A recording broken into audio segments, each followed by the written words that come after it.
Bismillahirrahmanirrahim. Ila hadratin Nabi Mustafa Rasulullah sallallahu alaihi wasallam. Thumma ila arwahika fadil anbiya wal mursalin.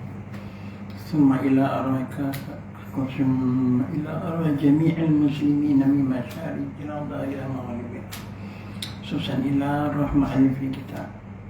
Al-Fatihah. أعوذ بالله من الشيطان الرجيم. بسم الله الرحمن الرحيم.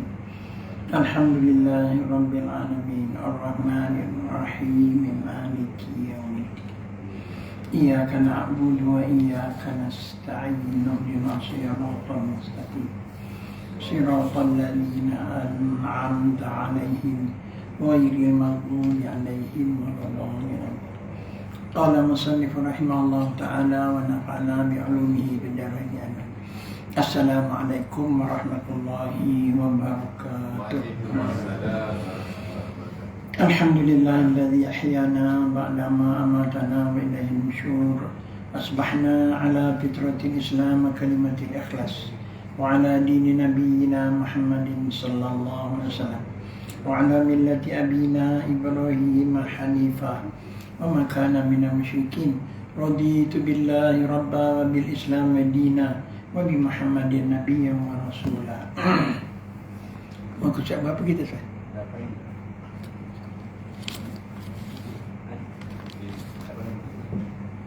85 ya?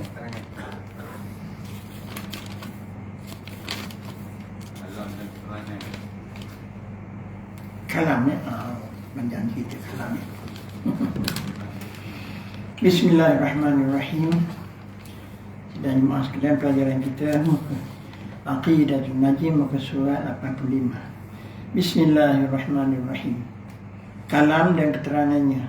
Kata musannif rahimahullah ta'ala, wal kalamu alladhi laysa biharfin wala sautin wa yata'allaku bima yata'allaku bihil ilmu minal muta'alliqati. Artinya, dan kalam yang tiada dengan huruf dan tiada suara, dan takluk ia dengan barang yang takluk dengan dia oleh ilmu daripada sekalian yang takluknya, yang ditakluknya. Artinya yang ketujuh daripada sifat ma'ani itu penghabisan segala sifat ma'ani. Yang tujuh itu kalam, iaitu sifat yang wujudiyah, yang berdiri ia dengan zat Allah Ta'ala dan maha suci daripada huruf dan suara, dan maha suci daripada terdahulu dan terkemudian, dan lahan dan sahih dan i'rab, yakni berubah-ubah, dan berelat, yakni bertukar, dan hazaf, dan lain daripada yang demikian itu. Maka takluk ia dengan barang yang takluk dengan dia oleh ilmu daripada segala yang wajib dan yang jaiz dan segala yang mustahil. Tetapi takluk ia akan sebagai takluk dilalah, artinya menunjukkan. Tiada takluk inkisar, dan iaitu kalam itu bersifat yang satu tetapi berbagai-bagai. Ia dengan iktibar segala takluknya. Kerana bahawasanya jika takluk ia dengan amrun, artinya adalah ia suruh namanya. Dan jika takluk ia dengan nahyun, nescaya dinama ia akan dia tegur. Dan jika takluk ia dengan wa'adun, artinya dinamakan akan dia janji kebajikan. Dan demikianlah dikiaskan dia dan sekalian takluk itu tanjiz qadim, melainkan suruh dan tegar daripada Asy'ariyah. Maka bagi keduanya itu takluk salihi qadim, keduanya dahulu daripada wujud segala makalah dan tanjiz hadis, keduanya kemudian daripada wujud mereka itu. Dan seperti barang yang diitlaqkan kalam itu atas sifat yang qadimah, yang berdiri dengan zat Allah Ta'ala, diitlaqkan dia atau beberapa lafaz, atas beberapa lafaz kita baca akan dia. Dan semua daripadanya kata Siti Aisyah radhiyallahu anha, bermula barang yang antara dua kulit mushaf ini kalam Allah, Artinya makhluk bagi Allah tiada ia daripada kalangan makhluk, dan hanya saja dinaskan oleh musannif dan oleh yang lainnya atas bahawa huruf Quran itu menunjukkan atas kalam Allah yang azali, yang berdiri dengan zatnya. Maka dikatakan Quran itu kalam Allah sebab ia menunjukkan atas kalam yang berdiri pada zat Allah. Dan telah muwafaqat ahli salaf akan haram mengatakan Quran itu makhluk dan dikehendaki dengan dia lafaz yang diturunkan atas Nabi SAW, melainkan pada tempat mengajar, supaya jangan memberi waham akan baharu sifat yang berdiri dengan zat itu. Maka jadi fasik orang yang berkata dengan makhluk Quran itu, tiada jadi kafir. Dan yang jadi kafir itu orang yang berkata dengan makhluk kalam Allah yang berdiri pada zatnya. Maka misalnya itu, yakni misal yang hendak memudahkan faham, padahal Allah Ta'ala Maha Suci seperti itu. Misal seperti engkau sebut akan seseorang lelaki dengan lidah engkau, maka sebutnya seorang lelaki itu, yakni lafaz yang engkau menyebut akan lelaki itu masuk pada lidahmu, dan zat lelaki itu yang kena sebut itu tiada masuk pada lidahmu. Maka inilah makna kata yang dibaca kalam Allah pada lidah. Dan demikian lagi apabila menyuruh akan kamu oleh seorang lelaki atau menegah ia akan kamu akan sesuatu, maka adalah engkau mengingat pada hatimu akan suruhnya dan tegahnya jua, tiada masuk lelaki itu pada hatimu. Inilah makna kata yang dihafaz di dalam hati. Dan demikian lagi engkau suratkan nama lelaki di dalam suratmu, maka masuk nama lelaki itu dalam kitabmu, tiada masuk zat lelaki itu pada suratmu. Inilah makna yang makruh pada musahif. Maktub, makruh, maktub dan yang tertulis maknanya. Yang maktub pada musahif daripada mushaf Quran. Maka jangan engkau sangka yang kau baca dan yang kau hafal dan yang kau surat itu kalam Allah, dan hanya saja ia menunjukkan kalam Allah yang qadim jua. Dan kalam Allah yang qadim itu tiada bercerai dengan zatnya yang qadim, lagi tiada berhuruf dan tiada bersuara, seperti yang telah lalu sebutnya. Dan tiada masuk kalam Allah itu dalam sekalian kitab daripada Quran dan Taurat dan Injil dan Zabur, maka tiada bercerai selamanya dengan zatnya. Tetapi qaul yang tahqiq bahawa Quran dan umpamanya seperti Taurat menunjukkan atas barang yang menunjuk atasnya oleh sifat yang qadimah, umpamanya apabila engkau dengar firman Allah Ta'ala wala taqrabuz zina, artinya jangan kamu hampir akan zina, surah Al-Isra ayat 32, maka engkau faham daripadanya akan tegah daripada hampir zina. Dan jikalau dihilangkan daripada engkau akan hijab, nescaya engkau faham daripada sifat yang qadim itu akan ia makna. Maka madlul kalam lafzi itu ialah madlul kalam nafsi, artinya kalam yang berdiri zat. Dan jikalau engkau berkehendaki, nescaya engkau kata ialah umpamanya kerana berlainan keduanya dengan iktibar yang menunjuki. Bahkan segala lafaz yang kita baca akan dia itu menunjukkan atas kalam Allah yang qadim dengan jalan dilalah, iltizam dan urfi. Kerana tiada seorang yang ada baginya kalam lafzi lazim pada huruf bahawa ada baginya kalam nafsi. Wallahu a'lam. Jadi sidang jemaah yang dirahmati Allah sekalian, perbincangan tentang kalam ini besar sejarahnya, menimbulkan banyak fitnah, kekeliruan di kalangan umat manusia. Tapi mudah-mudahan Ahli Sunnah wal Jamaah dapat menyelesaikannya lah. Sebab itu di sisi Ahli Sunnah wal Jamaah, tuan-tuan, kalam ini dua. Satunya kalam nafsi, atau disebut juga kalam hakiki. Maknanya percakapan Allah Ta'ala yang sebenar, perkataan Allah Ta'ala yang sebenar, itu hakiki. Dan nafsi, nafsi ini makna hak berdiri pada zat Allah Ta'ala. Itulah dia kalam Allah yang hakiki. Cuma hak jadi kelirunya hak kita baca, kemudian hak kita tulis. Ditulis oleh para sahabat pada kulit-kulit kayu,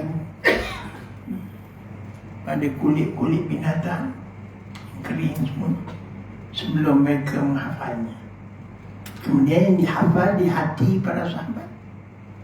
Dan sekarang ni di hati kita, di hati anak-anak kita yang hafiz-hafizah. Hak tu yang diperbincangkan. Jadi dia jadi keliru situ. Puak Mu'tazilah ni dia jenis yang ambil zahir ayat Quran. Zahir ayat Quran memang sebut Inna ja'alna Qur'anan Arabiyyan. Semuanya kami telah jadikan Quran itu bahasa Arab. Bila sebut bahasa Arab, makanya makhluk lah. Bahasa Arab kan makhluk lah. Jadi kerana kekeliruan begitu, kemudian Quran pula, lapas-lapas Quran tu ditulis pula pada kertas. Tulis pada kertas. Itu jadi mushaf yang kita dah baca semua tu, 30 juzuk tu. Nampak betul kita dah. Kertasnya tu kita nampak, tulisannya pun kita nampak, ada hurufnya. Bila kita baca ada suaranya. Cuma hak ulama tak setujunya, ulama Ahli Sunnah kita tak setujunya. Mudah sangat kita nak ngabarkan Quran baru. Quran ni makhluk, ambil pada zahir tadi lah. Sedangkan hakikat Quran itu dia menunjukkan apa yang Allah cakap. Pandang saya, Bismillahirrahmanirrahim. Hak cakap Bismillahirrahmanirrahim sebenarnya Allah. Bila Allah bercakap, Qadim lagi azali. Allah tidak bercakap baru. Allah bercakap tidak ada suara. Tapi hak kita baca itu menunjukkan hak pada Allah Ta'ala. Jadi ulama tak setuju nak katakan secara mudah-mudah Quran makhluk. Walaupun tak jadi kafir cakap gitu. Tapi kalau khabar Quran hak cakap di sisi Allah Ta'ala tu makhluk, kafir lah. Taklah kafir. Tapi kalau khabar Quran ni kau baca ni baru, tak kafir. Tapi bahasa tu biadab. Faham tak? Quran hakikatnya kalau Allah dia kata Quran baru. Bahasa itu syubhat. Bahasa itu secara kias, secara seimbang lalu seolah-olah hak di sisi Tuhan tu baru dan makhluk. Ini yang ulama-ulama tak setuju. Tetapi orang Mu'tazilah ni kerah hati. Kerah hati, kerah perangai. Dalam sejarahnya bermula fahaman ini di zaman Harun al-Rashid lagi. Dia kurun ketiga lagi dah. Tembungan timbul apabila Abu Ali al-Jubai, ketua kanan Mu'tazilah ni, mengajar dia cakap Quran baru. Bila dia ngajar gitu tuan-tuan, memang ikut. Jadi ulama-ulama yang besar-besar ni yang memang termasuk di waktu itu hidup ni Imam Ahmad bin Hanbal, Imam Hanbali yang asaskan mazhab Hanbali. Hidup masa itu. Ramai lagi lah ulama. Ditangannya Auza'i. Apa ulama berlaku itu. Jadi bila sampai Al-Ma'mun, anak pada Harun Amin Rashid, dia dipengaruhi oleh Abu Ali Al-Jubai, pemimpin Mu'tazilah, yang mengatakan Quran baru. Dia timbul masalah tu. Al-Ma'mun bila dia jadi sultan, dia arahkan seluruh negara, arahkan seluruh ulama, hendaklah mengatakan Quran itu baru. Kalau setakat arahan itu aja boleh tahan. Siapa yang mengatakan Quran itu qadim, tidak baru, tangkap, diseksanya, dipenjaranya, hatta dibunuh. Auza'i itu, bapa ulama tu, dipancung kepalanya, putus kepala. Kemudian pacak kepala itu membelakangkan kiblat. Ada situ kepala dia. Tulis di bawah, inilah Auza'i la'anatullah yang mengatakan Quran itu qadim lagi azali. Sampai tahap. Yang dah tangkap banyak dah sebelum Auza'i dah, tapi Auza'i itu tahu apa benda keras sangat, dibunuh. Yang kata itu tuan-tuan sampai ke peringkat Imam Ahmad bin Hanbal, bapa ulama, cahaya sekalian alam waktu itu, alim-alim waktu itu, tangkap. Bila ditangkap, disebar. Mungkin tujuan nak bunuh juga kot. Kami disiksa dulu. Disebar di khalayak ramai. Ramai umat sakit hati dengan khalifah biadab itu. Apa namanya, sampai sebatan yang ke-15. Putus tali seluruh Imam Ahmad bin Hanbal. Hampir-hampir terlucut seluruh itu, hampir terbuka aurat Imam Agung kita. Tapi karamat berlaku. Tiba-tiba datang tangan emas, tangan yang berwarna emas besar, pegang seluruh. Sehingga tukang pukul gamang dan tak meneruskan pukulannya. Sampai peringkat itu tuan-tuan. Dahsyat.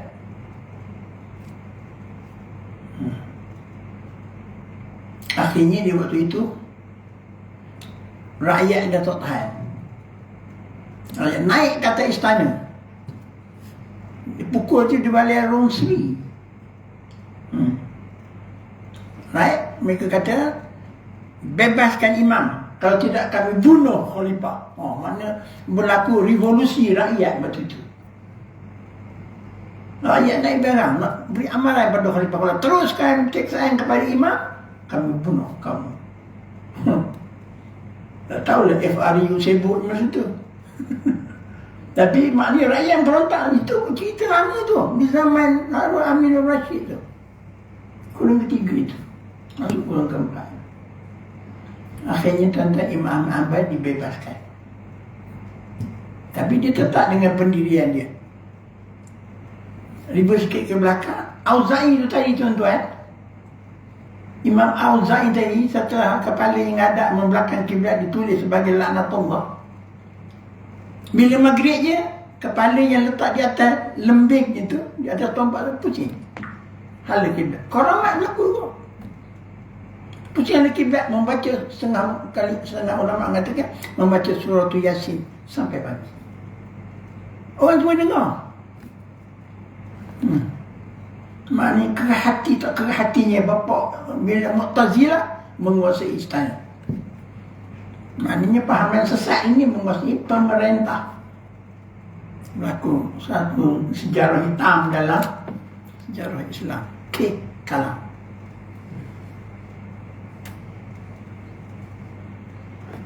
Berlaku 3 lapis.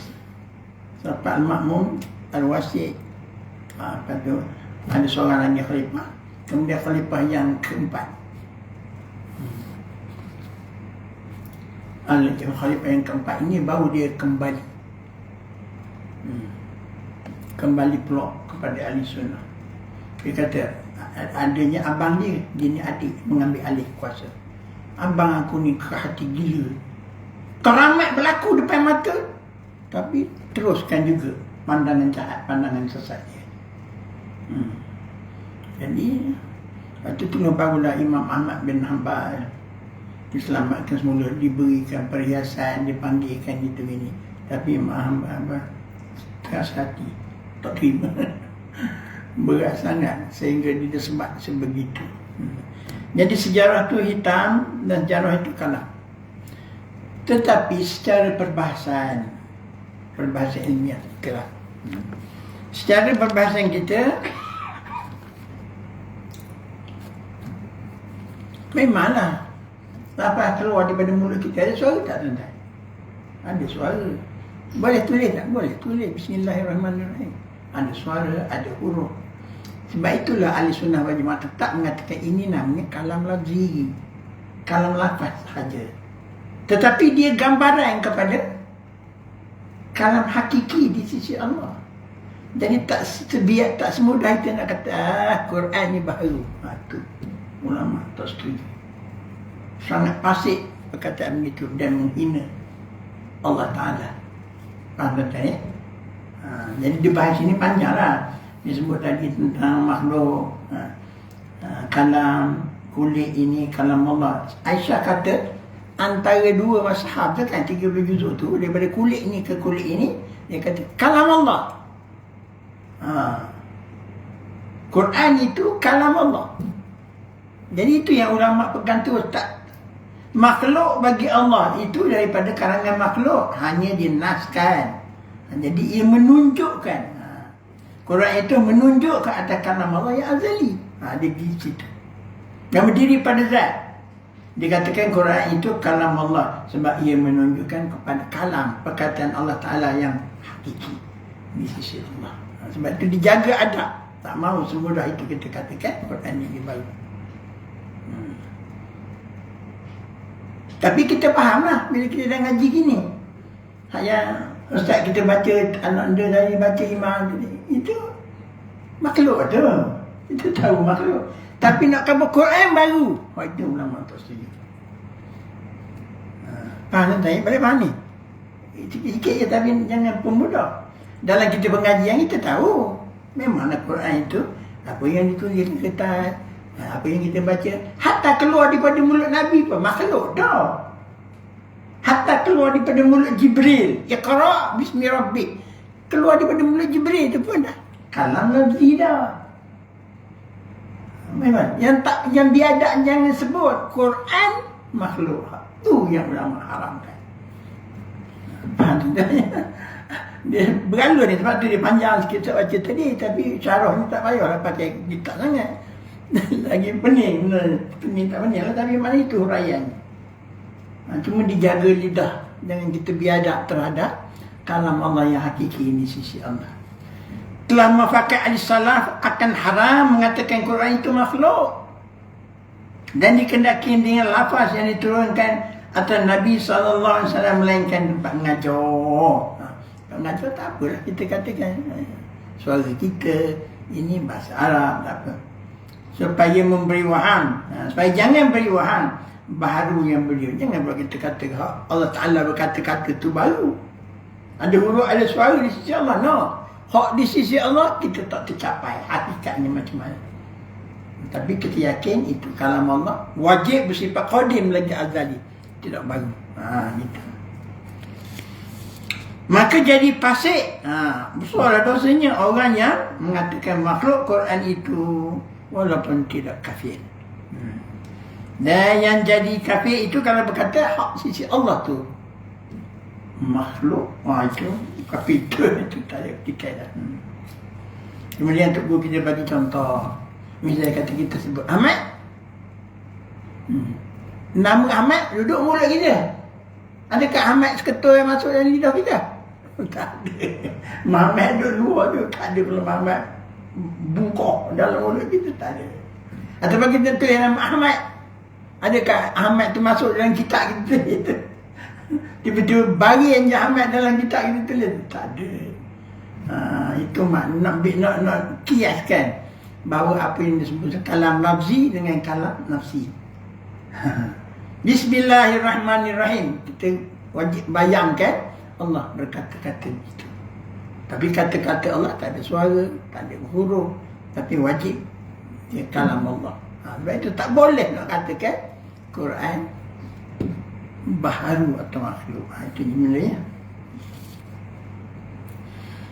Demikian yang menyuruh kamu. Gitu juga kalau kita suruh awak tolong buat ni, awak jangan buat ni, masuk dalam hati kita, kita tak boleh buat benda tu. Tapi adakah awak tukang suruh termasuk dalam hati kita? Tak ada. Tak ada. Tukang suruh tu tak masuk. Inilah kata yang dihafaz di hati. Gitu. Hafaz di hati kita itu memang kalam makhluk. Tetapi nak katakan terus menerus Quran makhluk, itu seolah-olah kita kata di sisi Allah tu makhluk. Di sisi ulama fasik kan, buat dosa lah orang yang berkata mantap-mantap begitu, biadab dengan Allah. Jelas tuan-tuan ya. Tiada masuk masahif itu. Jadi tidaklah kata Quran tu kertas yang kita baca, tulis tu, itu kalam Allah. Yang kita khabar Quran, ini qadim lagi ada. Tak. Sebab dia adalah kertas. Dia adalah dan bila kita baca, dia ada suara. Itu kalam makhluk lah itu. Jadi jelas sangat tuan-tuan. Di sisi ahli sunnah wal jamaah dua yang pernah tenang. Kalam nafsi di sisi Allah. Kalam nafsi pada sisi kita. Masuk pada sisi Nabi, pada sisi Jibril dan sebagainya yang tertulis di masa itu. Tetapi ingat, seluruhnya itu menunjukkan kalam di sana. Sebab tu jaga lidah kita, jangan kata sewena-wena Quran itu makhluk. Faham tuan ya? Itu dah sebagai kesimpulan perbincangan kita. Jangan keliru sangat benda tu. Disebut sini wala taqrabuz zina. Jangan kamu hampir zina. Maka engkau faham daripada tegah daripada hampir zina. Dan kalau dihilangkan engkau hijab, nescaya engkau faham sifat yang qadim. Bermakna sebagai menunjukkan kalam yang hakiki. Buka hijab baru kita tahu hakikat. Sekarang tak ada siapa yang tahu. Tetapi kalam nafsi, kalam yang kita sebut tu la taqrabuz zina, itu kita faham maksud dia. Tapi di sisi Allah kita tak tercapai. Bagaimana Allah berkata-kata? Wajib kita beriman, itu kata-kata Allah. Faham tuan ya? Artinya kalam yang berdiri pada zat. Dan jika engkau kehendaki, nescaya engkau kata, ialah umpama kerana berlainan keduanya dengan iktibar menunjuki. Bahkan segala lafaz yang kita baca akan dia itu menunjukkan atas kalam Allah yang qadir. Dengan jalan dilalah. Dilalah maknanya menunjukkan. Iltizam ni makna penghayatan dan sebagainya. Urfi, kebiasaan pada kita. Kalau kita kata tegak, kalau Allah kata tegak, tegak. Itu kebiasaan kita faham. Kalau Allah kata suruh, suruh lah. Jadi tuan-tuan dirahmati Allah sekalian, kalam itu banyaklah. Kalam, hakikat kalam itu satu esa. Sifat Tuhan memang esa. Tetapi dari segi iktibar, dari segi apa yang nak disampaikan, apa yang Allah nak perintahkan, dia ada wa'ad. Wa'ad ni janji baik, beriman amal soleh masuk syurga. Wa'id janji buruk, orang kufur dan maksiat masuk neraka. Mulai ada khabar, berita-berita ada. Jadi banyaklah ada hikmah, ada tamsil, ada ibarat dalam Quran. Maknanya banyaklah benda yang disampaikan. Akan tetapi hakikat kalam Allah itu Maha Esa dan gitu. Sebab itu datang daripada Quran itu tegah dan suruh. Cuma tegah dan suruh ni ulama bahas. Adakah hak lain ni dari segi kalam Allah ni tetaplah tertulis. Tapi dari segi tegah ini dia ada soluhi qadir, ada tanjiz hadis. Bila Allah tegah orang berzina sampai masa orang nak berzina terjadi nak berzina, maka itu namanya tanjiz hadis, tunai yang berlaku pada makhluk itu saja. Dan setiap barang yang diitlakkan dalam kalam itu sifatnya qadimah. Demikian itulah makna sifat Allah Ta'ala itu. Kalam Allah Ta'ala itu yang disebut kalam nafsi, disebut kalam lafzi dengan kalam hakiki itu qadim lagi azali. Adapun Quran ini, Tauratnya, Zaburnya, Injilnya, semua itu menunjukkan kalam Allah yang qadim lagi azali. Itu sahaja perbahasan kita pagi ini. Mudah-mudahan ini ada lagi sikit sambung besok. Akan datang kita bahas kalam lafzi. Mungkin detail sikit lah. Apalah tak sempat hari ini kita nak bincang.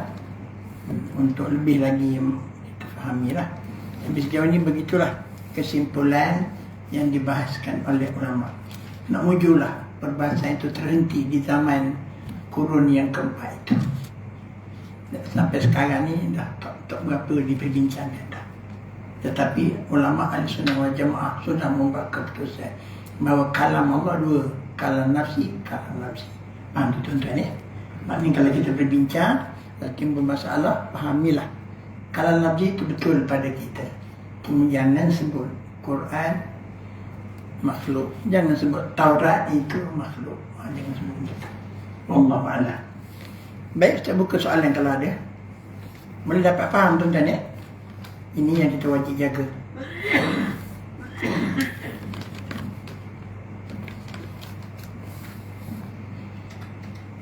Golongan Mu'tazilah ni sepanjang zaman daripada dulu.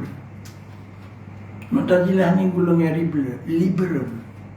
Dia pakai Zuhir ayat Quran belaka. Jadi sekarang ni yang selalu kita petikai sekarang ni, tengok ada perdebatan Salman dengan Piu Pais. Pais kan? Ya, Piu Pais je. Debat dia. Tapi tak tengok perdebatan sangat ilmiah. Orang awam tak boleh ikut.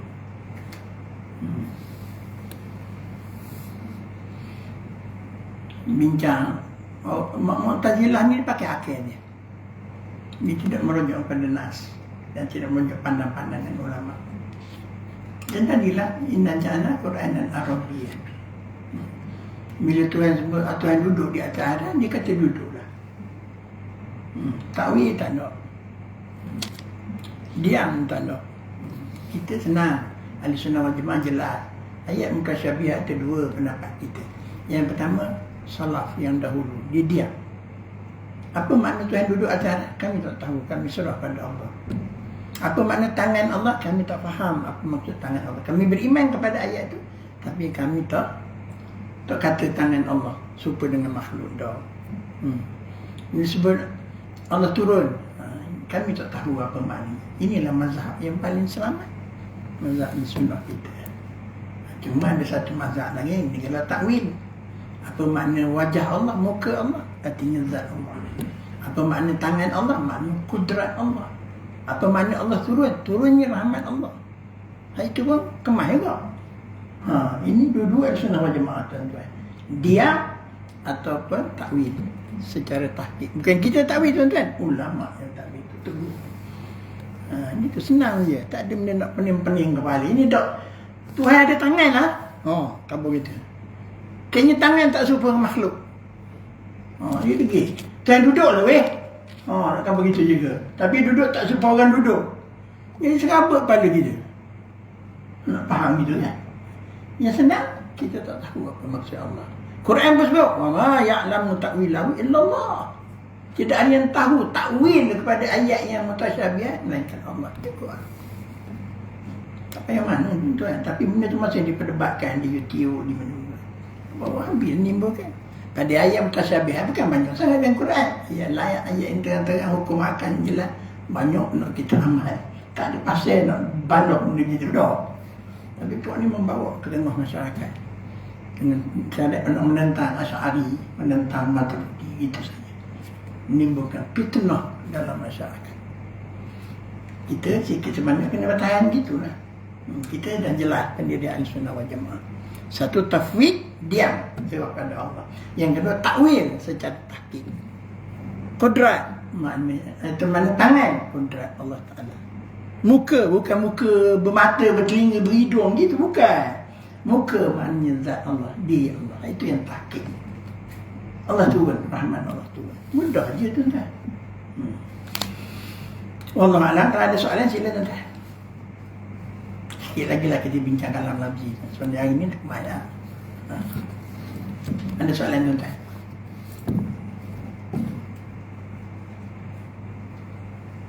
Baik, kalau tak ada, Bismillahirrahmanirrahim. Alhamdulillahirabbil alamin wassalatu wassalamu ala asyrofil anbiya'i wal mursalin. Allahumma ja'alna minat tawwabin waj'alna minal mutatahhirin waj'alna min ibadikas shalihin. Rabbana atina min ladunka rahmatan wa hayyi lana min amrina rashada wa hayyi lana min amrina rashada wa hayyi lana min amrina rashada. Rabbana atina fid dunya hasanah wa fil akhirati hasanah wa qina adzabannar. Alhamdulillahirabbil alamin.